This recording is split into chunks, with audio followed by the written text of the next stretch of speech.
Okay, so what I wanted to talk about today was those situations where you get a prospection mandate, comes from head office, or me, or whatever. You pitch up to the house and they go, actually, I'm only looking for an estimation or evaluation, and you walk away with a mandate, but you think to yourself, this is a nice house, I might have clients for this in the future. Or alternatively, you find a mandate off your own bat, get a recommendation, whatever, and you turn up and they go, we've got an exclusive with Safdie, we don't want to put it on the market for a couple of months, we've got to finish off the bathroom, we're going back to England for 3 months, can we put it on the market after that? So then you walk away again without any mandate. So there is a type of property in the properties field where you can save those kind of properties rather than just creating a draft property that then gets lumped in with all your other draft properties and you don't know what's going on. So if I give you an example, if we pretend that I have just been to see a house this morning and they said, yeah, whatever, we've got an exclusive, but I come back and think I'd like to keep a record of that house just in case I get a client for it. Go in to create a property. In the title, put something that would allow you to kind of remember that house. Say this was an estimation, 3 beds in Cusack, renovation. Spelling, recontact in 2 months, something like that. Put a vague address in, you don't need to put the whole address in if you don't want to.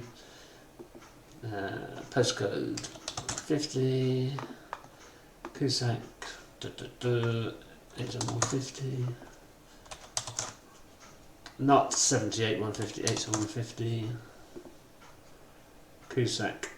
And then in secret data I would recommend putting in the name and phone number, contact details of the vendor, blah blah blah at blah blah blah .fr,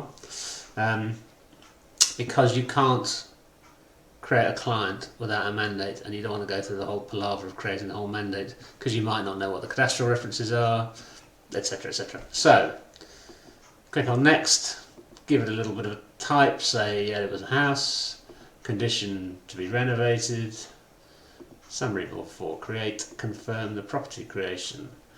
There you have your house created, your property created. If you then click on the pencil and go into estimation and then save that, you can even add pictures. I mean, I would always go and just take a few pictures of any house, even if they didn't want to put it on the market just yet. So you basically, so you can remember what it is. So I've got some dummy photos here somewhere. Here they are. This is a kind of dummy house. Upload those onto the property. These 3 photos of the property. And there you go. So that property now exists within your portfolio of properties.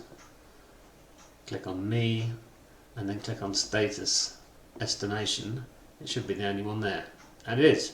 So what that means is you can then build up a portfolio of properties that you haven't got on the market, but that you might potentially get on the market or might come on the market at some point in the future. What you can then also do with those is, if you've got a buyer who's interested in one of these types of properties potentially, you could send him some photos or her some photos and say, would you like to sign a mandate de recherche? Because I don't have a mandate for that house as yet. Then when you go back to the vendor and say, I've got someone who wants to see your house, they show them around the house, then you say to them again, can I have the mandate for this house? Obviously they're so impressed with your professionalism that you've turned up with a real life client. They say, yes, thank you very much. You get the mandate and then you sell the house. It's no different really from creating any other type of property, it's just that it keeps them in a separate kind of place in your portfolio. You may be aware of this already, in which case ignore this entire video. Otherwise, do whatever you want. Okay,